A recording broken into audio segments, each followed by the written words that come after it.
You've got a new or an old fountain pen, and you love it, of course, but it's skipping or it's giving you hard starts. If your fountain pen is refusing to write smoothly, you're definitely not alone. It's one of the most common questions we get at Colt Pens, so today we're going to go through some of the most common reasons and, more importantly, how to fix them to get you writing again smoothly. First up, what actually is skipping? Skipping is when your pen stops putting ink on the page, even though you're still writing and you can clearly see there is ink still in your pen. It might show up as gaps in your writing, hard starts, or faint lines. And while it can be frustrating, the good news is it's usually really easy to fix. The first thing to check, and it seems really obvious, but to make sure there is still ink in your pen. You'd be surprised how many pens we get returned for inconsistent ink flow and actually they've just run out of ink, or the converter or the cartridge isn't fitted properly. Make sure the ink cartridge or converter are fitted properly and that there is a tight seal. If they are loose, there won't be a tight seal and the ink won't flow. So now you've checked the most obvious thing, let's go through some other common issues. One of the most common issues is that the pen just needs a good clean, and yes, that's including new pens. In fact, even more so new pens sometimes. In new pens, there are often factory oils left over from manufacturing, and in old pens, there is often residue ink or old ink that's been left to dry, especially if the pen hasn't been used in a while. To fix this, whether the pen is old or new, the best option is to give it a good flush through and a good clean. I've got a Lamy Safari here, which takes a cartridge and a converter, so I'm going to take you through how I would flush this to give it a good clean. First, we're going to disassemble the pen. Unscrew the barrel and remove the cartridge or converter from the back of the feed. If the converter is full, empty it and make sure it's nice and clean. To flush using the converter, reinsert the clean converter and fill and empty with water, just as you would if you were filling and emptying with ink. Keep repeating the process until the water runs clear. You can also use a tap. Under a gentle stream of lukewarm water, make sure water is flowing through the back of the feed, where the cartridge or the converter attaches, and out through the nib. Again, repeat until the water runs clear. On some fountain pens, the nib can also be removed to give it a really deep clean. I've got the Lamy Safari here, which has a friction fit nib, which means I can easily remove it to get underneath the nib and really remove any stubborn bits of ink. So on this model, I'm going to place a piece of tape, or you can use a rubber grip for a bit of traction. Gently slide the nib straight off the feed, and then you can get underneath to really remove any stubborn bits. Whilst we're doing this, I can also give the nib and the ink feed a good soak. I've got some warm water here. I'm going to pop the nib and the ink feed in and leave it for a couple of hours. If the water gets too inky, I'll replace it so that the water is nice and clean and we're not just cleaning it out with dirty water. After cleaning, dry thoroughly. Shake off any excess water, lay the parts on a paper towel, and let everything air dry fully. Then you can reassemble the pen, re-ink and retest.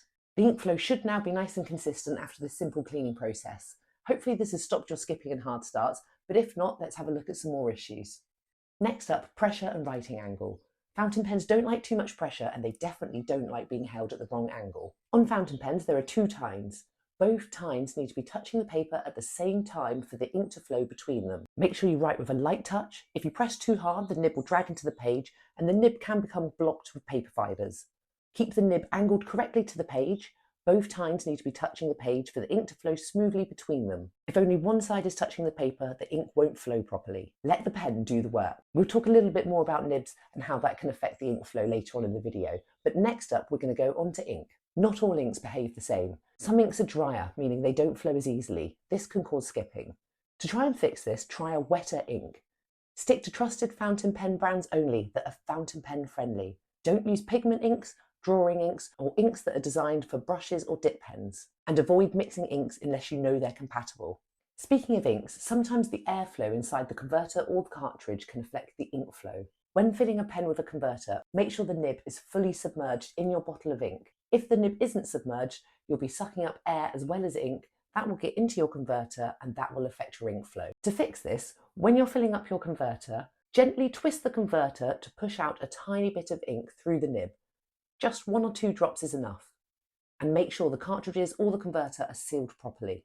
Next up, paper. Paper plays a bigger role than you might think. Rough or absorbent paper can interrupt the ink flow and make your pen feel scratchy or inconsistent. Make sure you use a smooth, fountain pen friendly paper. Brands like Rhodia, Clairefontaine or Tomo River work really well. If you are using a rougher paper that is fountain pen friendly, make sure you write slower. Again, let the pen do the work.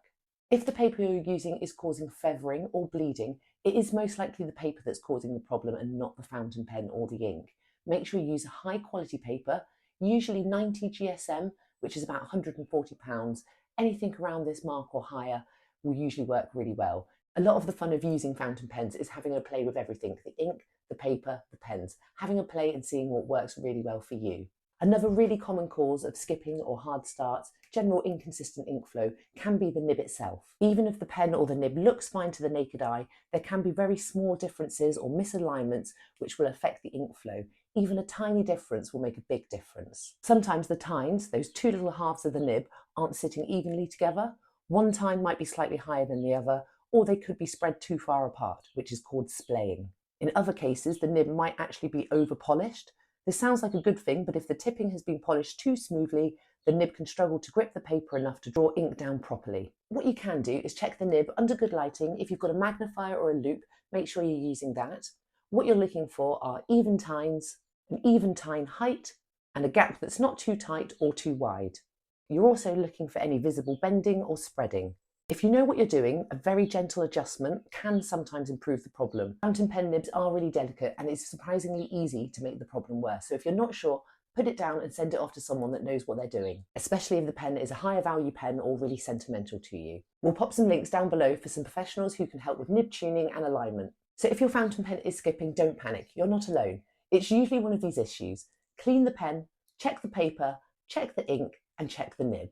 And if you are still having issues, let me know in the comments what pen are you using and what is the issue. And if this helped, don't forget to like and subscribe for more fountain pen tips.